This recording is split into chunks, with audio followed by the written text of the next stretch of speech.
My name's Derek Carr. I'm an engineer on the OpenShift engineering team, and I'm excited to talk to you about the OpenShift architecture and strategy. Just to introduce myself a little bit, I'm a long-standing member of the Kubernetes community, so I've been working in the Kubernetes space for well over 5 years. As Chris talked about, Red Hat was one of the earliest believers in the Kubernetes technology. I think it's fair to say I'm probably the first person outside of Google to ever install Kubernetes when it was a much smaller project than it is today.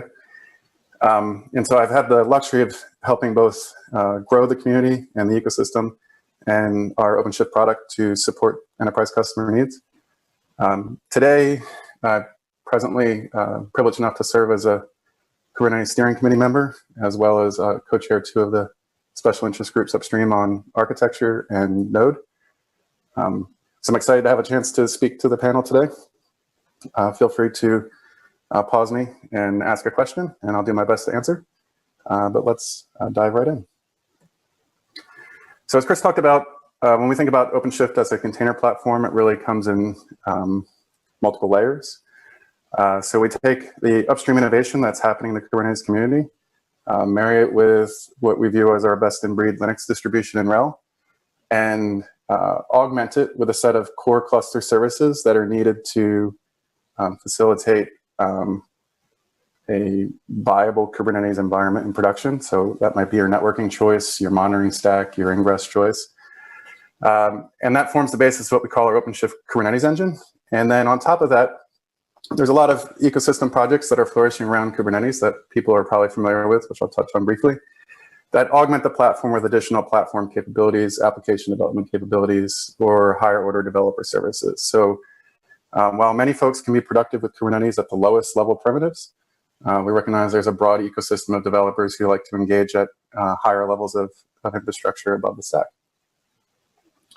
Across the set of platforms that we make available, our goal is, of course, to make OpenShift a pleasant experience to run both in physical, virtual, private, and public and managed cloud environments, and I look forward to demonstrating some of that today. Finally, afterwards, Michael Elder, a colleague of mine, is going to be talking about what we're doing around multi-cluster management and adding policy across all these clusters that might be in your environment. And so there's a lot to cover. Red Hat OpenShift 4 is our current version distribution of our Kubernetes platform. When we look to build our distribution, obviously, as Chris talked about, Kubernetes is the heart of that orchestration tier across multiple hosts. And we marry that with an immutable container operating system, which we call Red Hat Enterprise Linux Core OS, and we'll talk about that in a little bit of detail. And then we look across the broader set of open source projects and innovations and ask which things can we stitch together to provide a stable platform for enterprises to both reduce the risk, reduce their costs, and provide a platform to accelerate their innovation. And so there's a sampling of icons here, and obviously innovations come and go across the ecosystem, and what we may or may not choose to ship on top of the platform could change. But at its heart, Linux and Kubernetes are foundational to OpenShift. When you think about Red Hat OpenShift, you can think of it as one platform, but available in many consumption models. And I'm going to try to give a quick survey of them afterwards in the demo. But we offer OpenShift as a managed service across all of the major public clouds, Amazon, Microsoft, Google, and IBM, as well as a service that you can run in your data center or manage yourself directly, which we refer to as a self-managed platform, and the OpenShift container platform. Now, no matter how you consume OpenShift, whether through a managed service model or manage it directly yourself, the end user cluster admin experience is the same, and the set of components that come in that distribution are the same. Early in the days of Kubernetes and our own customer journey with our user community, in the beginning, it amazes me and still humbles me that we've gotten Kubernetes to be as successful as a project it is. We spent the first few years of my own personal experience in the OpenShift community trying to demonstrate that Kubernetes was the next platform for the industry. And I think as Chris alluded, it's clear that that has been established as the future direction. But when I look at like the next wave of innovation that's happening around Kubernetes, it's more and more about how we can help customers be successful on the platform and work together no matter where you run that platform, in a managed setting, in your data center, in the cloud, or at the edge, to make sure that your app is actually successful in production, right? So there's no sense in having all these computers and this rich orchestration engine if at the end of the day it's not a stable platform for you to trust your business critical apps to run.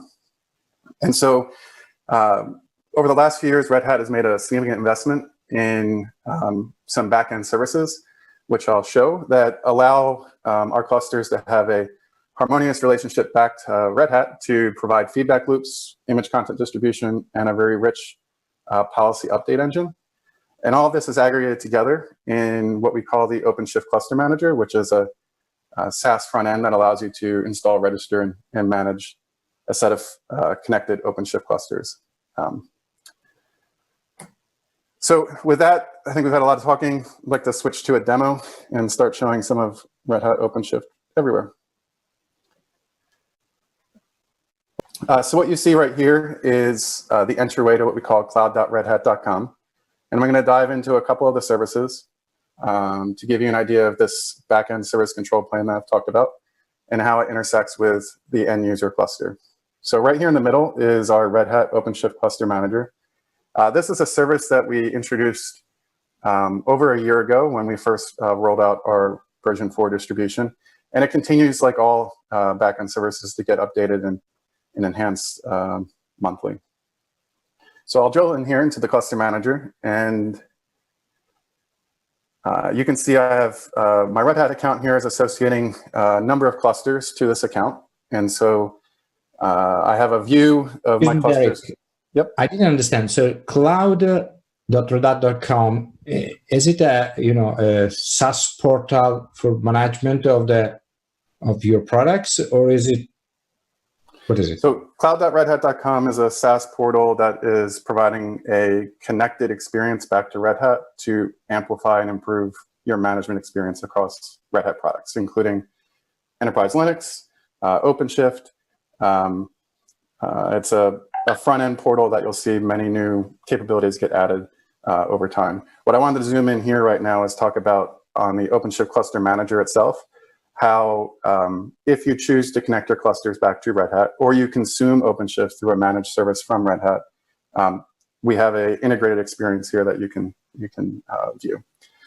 In the subsequent presentation from my colleague Michael, you'll hear about how we take some of these innovations from the SaaS offering and bring it down for you to run elsewhere.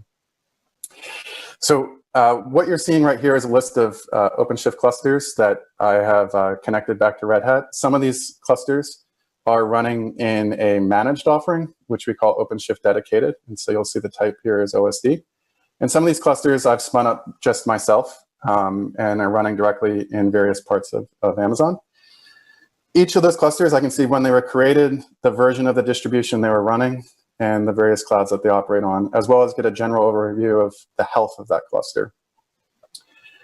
If I drill down into a couple of these clusters, I'll drill down into a OpenShift dedicated cluster running on Google Cloud Platform. I can get an overview of usage of that cluster, like how much CPU and memory is being consumed, some general details about that cluster, how it's deployed, multi-AZ or single zoned, how many load balancers it might be consuming, et cetera. As well as, this is an OpenShift dedicated cluster, right? So I want to be able to see actions that happen when Red Hat SRE operate on that cluster on your behalf. So I get a very rich history of changes that were made to that cluster. In addition, I can drill down in here and see if there are any issues with this cluster. So one of the capabilities I'm excited to talk to you about a little bit is to really zoom in on how we've invested deeply on cluster monitoring capabilities and how we engage in certain upstream projects like Prometheus and Thanos to really drive this back-end monitoring platform that you'll see. And so in general, I can see that there's no alerts firing on this cluster. All the platform operators that enrich Kubernetes with some core additional capability are all running and healthy. Now, I don't get this view even though it's just a OpenShift dedicated cluster, but I can also drill in and go into the cluster admin experience. And I will log in. And so now I can log into this cluster and see the actual native administrative console for this cluster, which is the same admin console I would see if I'm running OpenShift in any of the other environments or managed service environments. This is I'm now operating in Kubernetes, and I'm experiencing Kubernetes in its fullness. If I drill back out to the cluster manager, though, we'll show some other clusters here. Two of the clusters I want to zoom in on are what happens if you run OpenShift yourself. You're not consuming it through one of our managed offerings. And so I have two clusters. I have a prod cluster, which is running 4229, and a developer cluster I created for this, which is actually running one of our pre-release nightlies. So as Chris talked about, everything at Red Hat is open source. You can download everything we build in the open. And so a lot of our ISV partners and actually clients like to engage in that model and give us feedback. And so it's really exciting. But I'll drill into this prod cluster.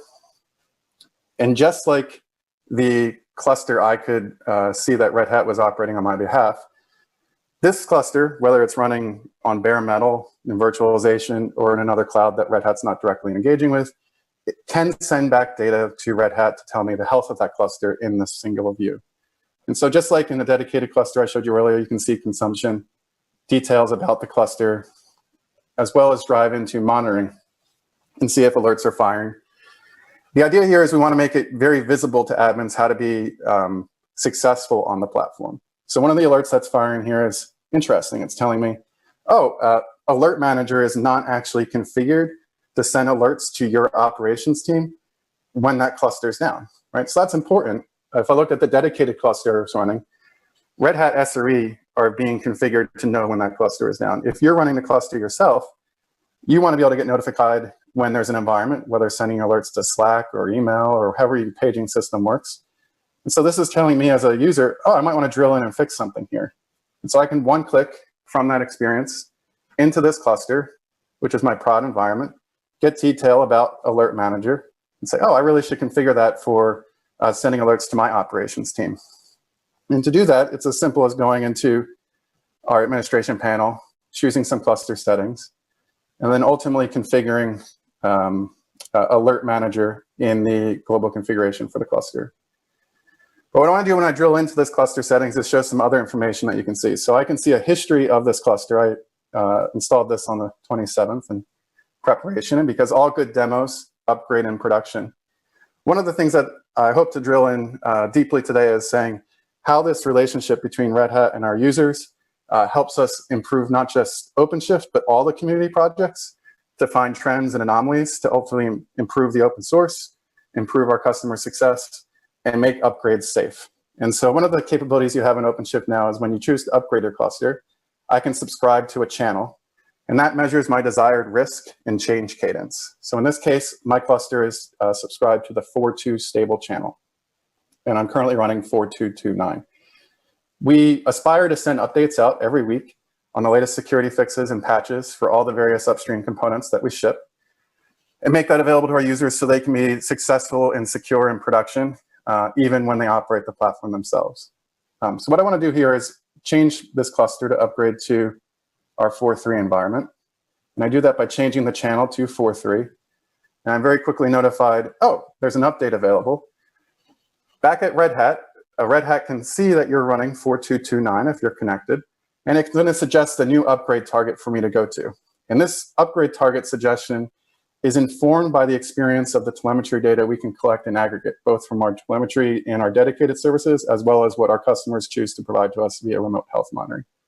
And so I'm going to upgrade to 4.3.13, and in one click, the platform will start to upgrade and progressively roll out the update to the control plane and my host. And I can see, if I drive back into the OpenShift Cluster Manager, if I refresh,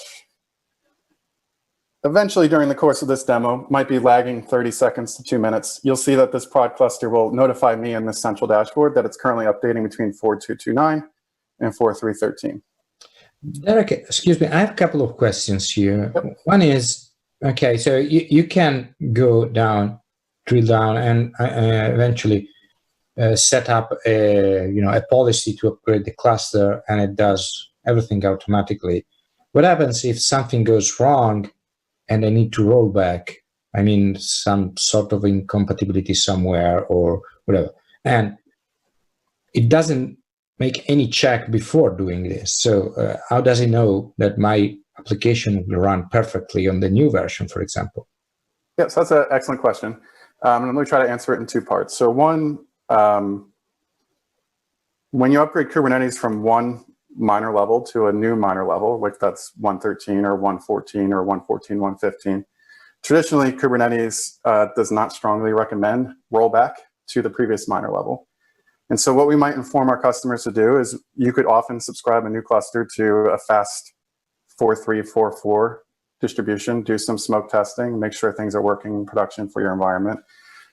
So that capability or that desire is not shied away. Now, if you choose to roll back, if there is an issue, one of the things that our upgrade intelligence is able to do is it's able to safely stop the rollout when it detects there's a problem. And I'm going to talk about that a little bit later when we talk through the presentation in order to reduce damage. And so, for example, if I'm upgrading from a 4.2.2.9 to a 4.2.30, you should be able to safely go back to the prior zstream release. If you're upgrading from a 4.2 to a 4.3 and you're revving the Kubernetes level, we do automated testing to validate that that can work. But inherently, that is a situation where we would encourage our customer, if they did encounter a problem, to reach out to support. But what I'm hoping I can talk about a little bit later is how we can more proactively identify those issues and make users successful.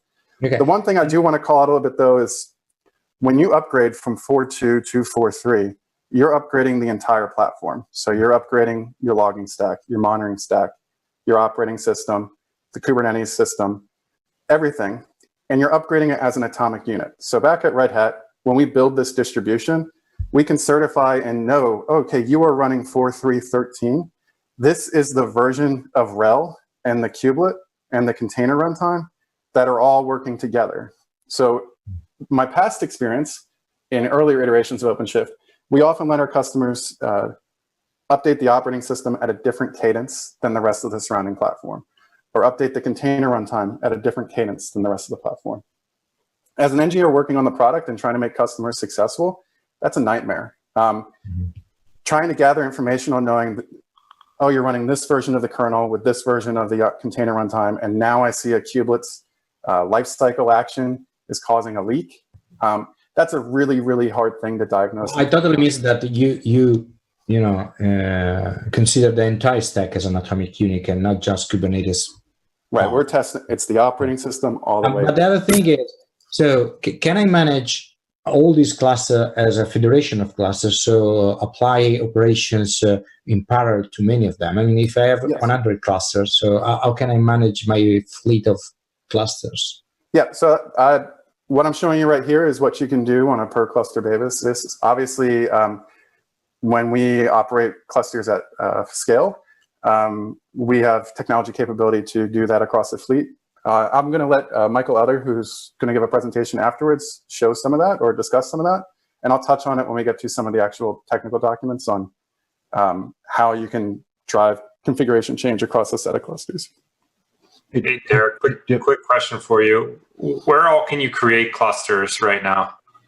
So that's excellent question. I want to talk through first from this experience. When you choose to create a cluster, you can create a cluster procuring from Red Hat, running as a managed service on both Amazon and Google.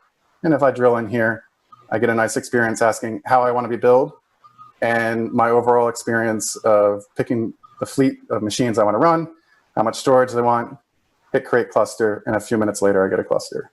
That experience is the same whether you're on GCP or Google, on Google or on Amazon. If you choose to create a cluster and run it, operate it yourself, you can choose to run our OpenShift container platform. And it's available on a wide set of infrastructure providers. All the major clouds, all the major virtualization technology platforms, as well as even bare metal. And so I think we've done a good job in OpenShift making Kubernetes as accessible as possible to the widest set of infrastructures that we see our customers running today. Are you going to add vCloud Director instead of just vSphere? So right now, when we deploy on vSphere, Probably talking to vCenter directly. yeah, we deploy to vSphere 6.5 and 6.7. We've done work to ensure that nothing is broken when running on 7. As for future product plans and what amount of VMware prereq we will require moving forward, that's still something we are iterating and engaging on. Yeah, I think the interest would be, the vCenter APIs are interesting, and the enterprise is probably there, but the cloud providers, we're utilizing vCloud Director, and you really can't interact with the vCenter APIs without breaking vCloud Director. So, without going up the stack here, it's a little bit of a challenge for us to try to deploy this product inside of our cloud environments. Okay, I'd be interested in following up on it, maybe some more details afterwards, but today, right now, we have a number of customers being successful running OpenShift on vSphere, and we continue to see the evolution of that platform and see how we can best fit. Excuse me, Derek, where is IBM? I mean, no IBM. Yeah, so perfect. Yeah, so exactly. So you see IBM right here, where you can support running IBM on Z and Linux One. What I wanted to talk through is I'm talking about IBM Cloud. I mean, you have perfect. You have AWS. So hey guys, when you want to procure OpenShift from IBM Cloud, it's actually natively integrated in the IBM Cloud cloud experience. So right here, I'm logged into cloud.ibm.com. I have a dashboard for OpenShift clusters, and you can see I'm running a 4312 OpenShift cluster. I will drill in.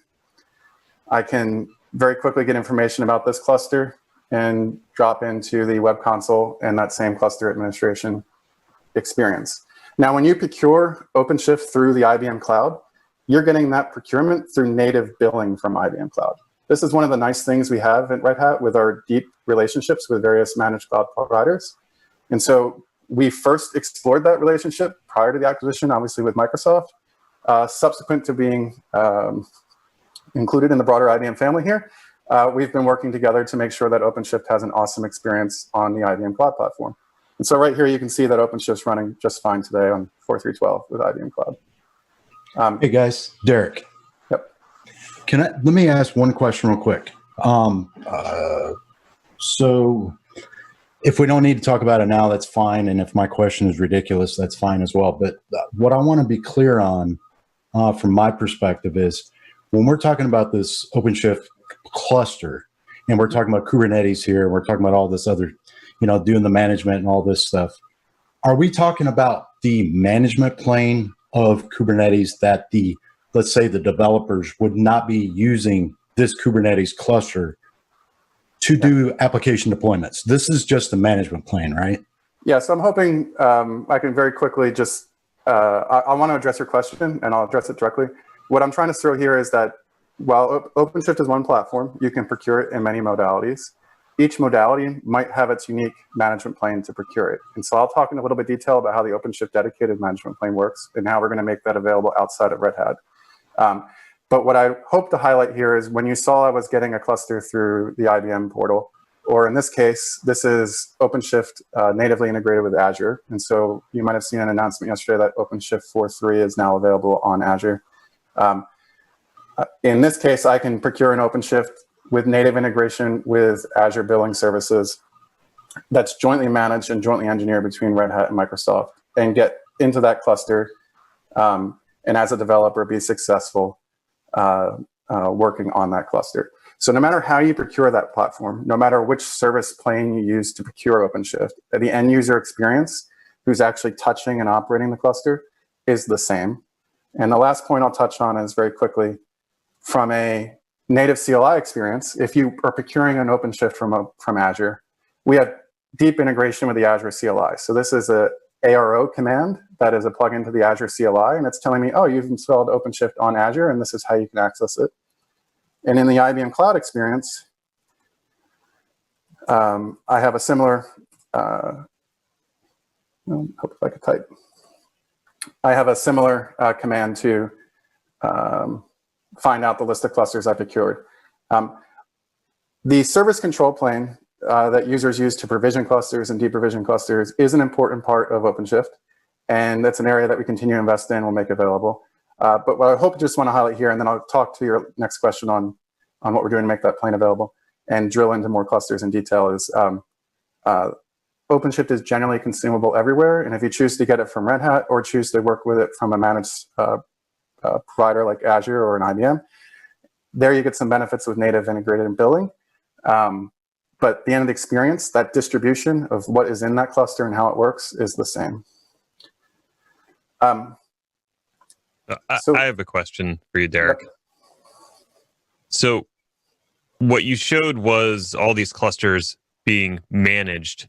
Can you also manage that provisioned ORA cluster in Azure and the IBM cluster all through that OpenShift cluster manager, or because they were provisioned through a different service, you have to use the tooling that exists in IBM Cloud or Azure?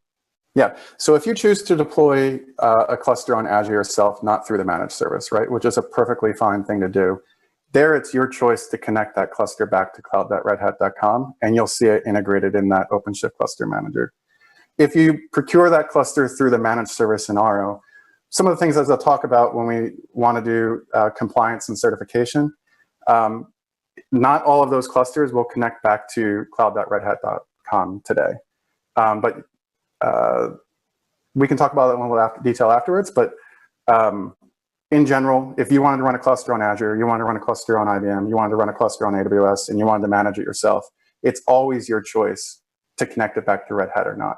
If you're procuring that cluster through a managed service partner, which might have sovereign cloud issues and data can't leave that cloud, then we try to run that same capability native in the Azure environment as an example. With the new capabilities that you'll hear about subsequent to my session, you can then choose to stitch all those clusters together in a service plane of your choice by running an agent in each cluster to make visibility available whether or not you got it from a managed cluster or not. But hopefully that addressed your question. Yes, thank you. A little bit of detail here. So OpenShift has been run as a service for many years at Red Hat. And so I want to talk about the OpenShift dedicated service control plane, the basic pattern it uses, and it's really around the core Kubernetes operator pattern of declarative state, deciding what you want your cluster to be, and reconciling a controller to say, make it so. So the OpenShift cluster manager I showed you, when you procured a cluster, at the end of the day, it's interfacing with what's called a cluster deployment and a set of machine pools. It runs that resource hands that resource to a project we call Hive, which then is a Kubernetes operator running on the cluster that says, okay, go and create a version of the OpenShift distribution as specified.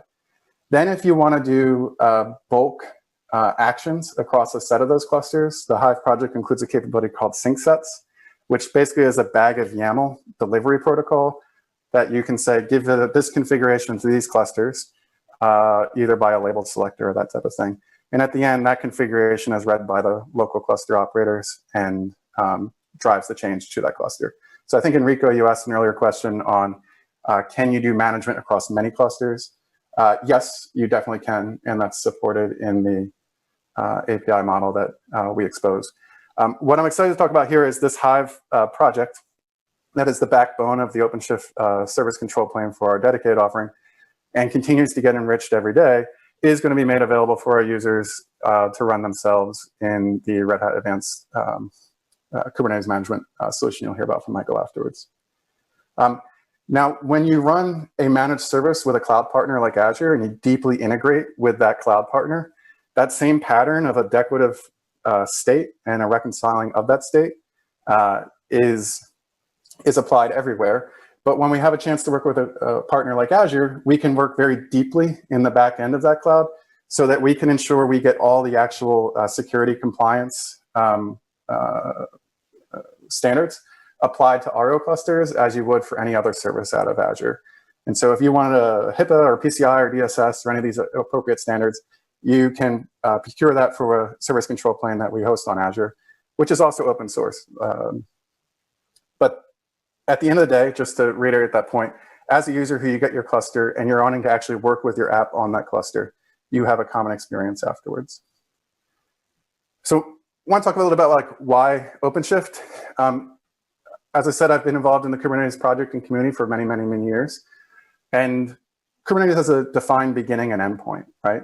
It's a standard container orchestrator and a rich set of primitives to build those orchestration concepts on top. But the Kubernetes project itself is not enough to go be successful in production, right? You have to have an operating system, a container runtime, DNS, a load balancer, an ingress solution. And at the end of the day, you have to make choices and stitch these things together and test them together as a distribution to be successful in deploying Kubernetes at scale. Many of our users can make choices at any one of these tiers. We do provide opinionated choice in our out-of-the-box distribution on what we would recommend for each item, but that doesn't necessarily lock a user into that forever choice. It just means that where users would choose to deviate, they take on that burden to do that integrated testing. But in the end, when you procure OpenShift, you're getting a distribution that is deeply integrated with the Kubernetes community upstream. We know and understand what's going on in that community. Some interesting stats here I want to talk about that came from a recent SIG architecture survey. You know, people that just procure Kubernetes from the open source community often make mistakes, right? And no one's perfect. But one of the things that concerned me is many users are reporting running alpha APIs in production. A lot of beta APIs in Kubernetes, independent of their maturity, are often put on by default. As well as there isn't a lot of control on consuming which feature gates users may or may not choose to turn on. So at Red Hat, we try to see the state of that community and ask, what can we do to provide guardrails to provide that stable platform, reduce the customer's risk, but not block innovation? And so as a matter of policy, we'll disable all alpha APIs in OpenShift, right? Because they have they have an unclear future in Kubernetes. Select beta APIs, we may choose to disable because certain things are just stuck in a permanent beta status and may never actually promote to GA. And so where we understand those changes are happening, we might choose to do that. But we don't want to stop users from like seeing the newest and greatest stuff. And so we'll make things available as what we call a tech preview. But when you do that, your cluster upgrade is disabled. This understanding of like the state of Kubernetes, when you think about all those other projects you had to assemble into the distribution, is magnified when you start layering in things like a service mesh or a monitoring platform or a functions platform. And really, one of the things I'm proud about Red Hat is we engage deeply in all of the open source upstream communities that make that same analysis for every project we choose to bring into the distribution. And so at the end of the day, when we make choices on the projects we ship and how we make them available to our customers, we make those choices informed by our deep engagement in those communities. How do we do all this successfully? So when Red Hat acquired CoreOS and the CoreOS and Red Hat teams were getting together, there was this emerging pattern being codified in the Kubernetes ecosystem around the concept of an operator. And really, it's core to how Kubernetes works, right? You have a configuration that the user says what I'd like to happen. An operator reads that configuration, sees another resource that it should manage, reconciles, observes its state, and sends that information back. So when you install OpenShift, you get a core operator called the cluster version operator.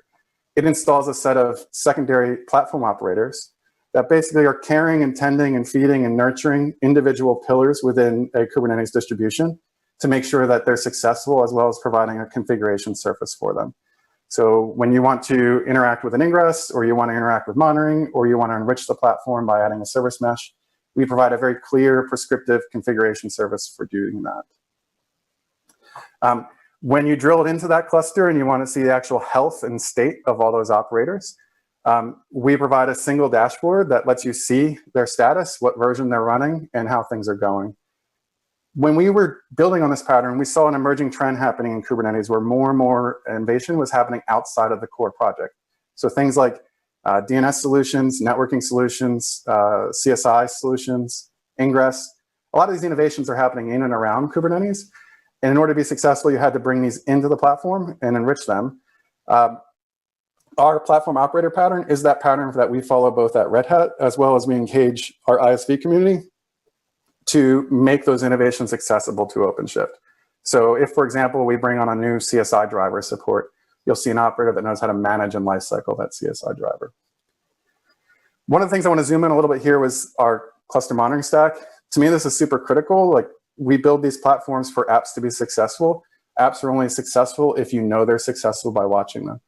So every OpenShift cluster by default has a rich cluster monitoring distribution included in it, which is building on Prometheus, Alert Manager, and another project called Thanos to allow you to have a rich queryable surface on all the metrics in the cluster. If you choose as a customer to connect that cluster back to Red Hat, we have a new component called the telemeter client, which is what was sending that data back when I looked at the OpenShift cluster manager to know if alerts were firing, to know if the levels and states of those platform operators. Now, that view you saw in OpenShift cluster manager was a view that you see as an end user. Now, of course, this data is coming back anonymized, but Red Hat is able to see trends and observe issues. So for example, if we see customers deploying a particular operator for a service mesh, maybe a database operator, and a particular level of Kubernetes, and we see issues or anomalies, our backend reliability engineers are able to observe this in rather rich dashboarding and start to do more analysis, right? Like there might be an issue when 3 or 4 different components are integrated together on a cluster that like neither of those disparate communities understood and could realize, right? And our goal at Red Hat is ultimately to go and improve all those communities by finding these issues and making the world better for our users. So our engineers, in this case, this is a happy cluster. Like it's got a high availability. We know its SCD object count is good.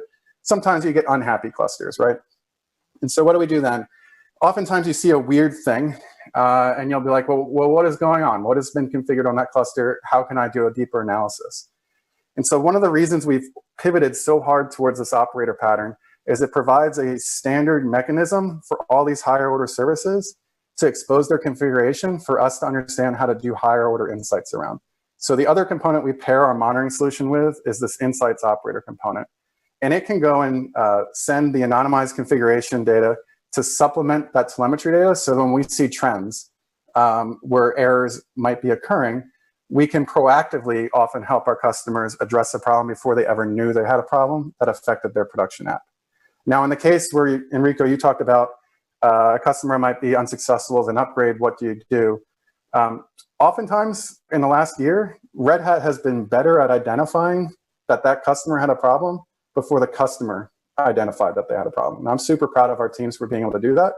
And where we did need help from that customer, we enrich our capability here with a must gather tool that can do deeper log analysis so support can ultimately turn around a fix as quickly as possible. So when I had that cluster and I drove an upgrade, it was phoning home back to our OpenShift policy engine and asking, okay, given what we see fleet-wide, you might be running Kubernetes at the edge, you might be running it in Amazon, you might be running in GCP or on your virtualized infrastructure. How do I recommend a safe update for you as the end customer? And so this is where that cluster phones home back to our connected services and can make more intelligent choices on how you can choose to safely navigate and when. We expose an update protocol that's called Cincinnati that when I showed you earlier, you can subscribe a cluster to a channel, which measures your desired risk and cadence. And then you can choose when to actively roll that upgrade out.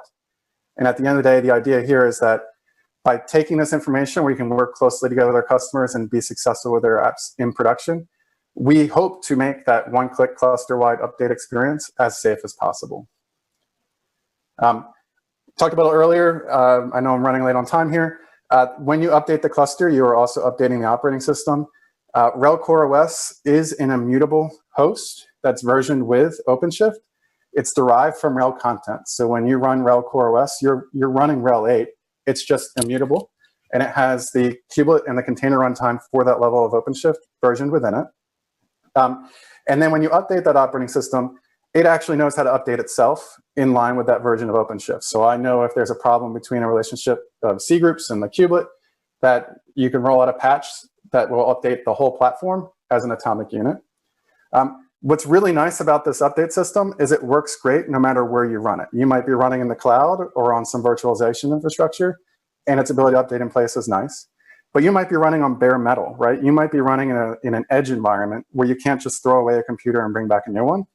And RHEL Core OS's ability to upgrade in place is really awesome in those environments. So we layer that immutable host and with additional security controls, which we've always been proud about in OpenShift, which was early days in Kubernetes and containers. People just downloaded random software from the internet and ran it as root. We do enrich new security features on top of Kubernetes to do what we call security context constraints. And this basically makes it that you can very strictly control the permissions that any user has when running a container on the platform. And so this is important for a lot of our financial services customers, telco customers, et cetera, who want to control and reduce risk in their environment, but not prohibit innovation. Coupled together with SE Linux on that operating system, we think we provide a relatively strong security boundary that's layered between the app and the content. And at the end, I know I'm over time here. We touched briefly on the operator framework. The operator framework is our mechanism for ISVs to bring new content into the cluster. 260 ISV partners were integrating with this in Operator Hub here with solutions, both from the community as well as their certified offerings. Right prior to joining here, it was over 280. So it's awesome to see this continue to grow. So not all no innovation around Kubernetes comes from Red Hat, and we recognize that and want to allow innovations from partners to happen. One of the things that's really cool is when I work with clients, a lot of clients are going and writing their own operators. So particular clients might choose to write a Redis operator or a Mongo operator that meets their operational needs. They can go and make that operator available in their own catalog and control which software their customers can consume, just like we can. And it's been really positively received, and it's one of the things I'm proud to see happen. When you upgrade every operator and you're offering this service as a platform on Kubernetes, just like we offer upgrade channels, which allow you to control risk and desired change, you can do that same on any granular ISV or customer supplied operator as well. So what you're seeing here is the Red Hat Service Mesh providing a stable update channel, and you can choose when and how updates happen, either automatic or manual. Didn't get the chance to talk about this too deeply, but just want to cover on the developer front. We offer a breadth of developer tools, whether that's Helm operators or our traditional OpenShift templates, to go and let users be successful on that cluster, which is ultimately, at the end of the day, what's most important. And in addition, there's a lot of exciting innovation happening around serverless development patterns on top of Kubernetes. And so OpenShift Serverless provides that capability as well, integrated natively into our console. So just to recap, proud to say here at OpenShift, we want to provide a platform that allows our customers to have a stable base across multiple infrastructures. We aspire hard to support that full stack from the operating system to Kubernetes to the app dev tiers. And at the end of the day, we really want customers' apps to be successful in production. And so we try to work together in partnership with that customer to build a rather rich telemetry and insights pipeline to often proactively find problems before our customers have, and ultimately keep apps running healthy and stably in the wild.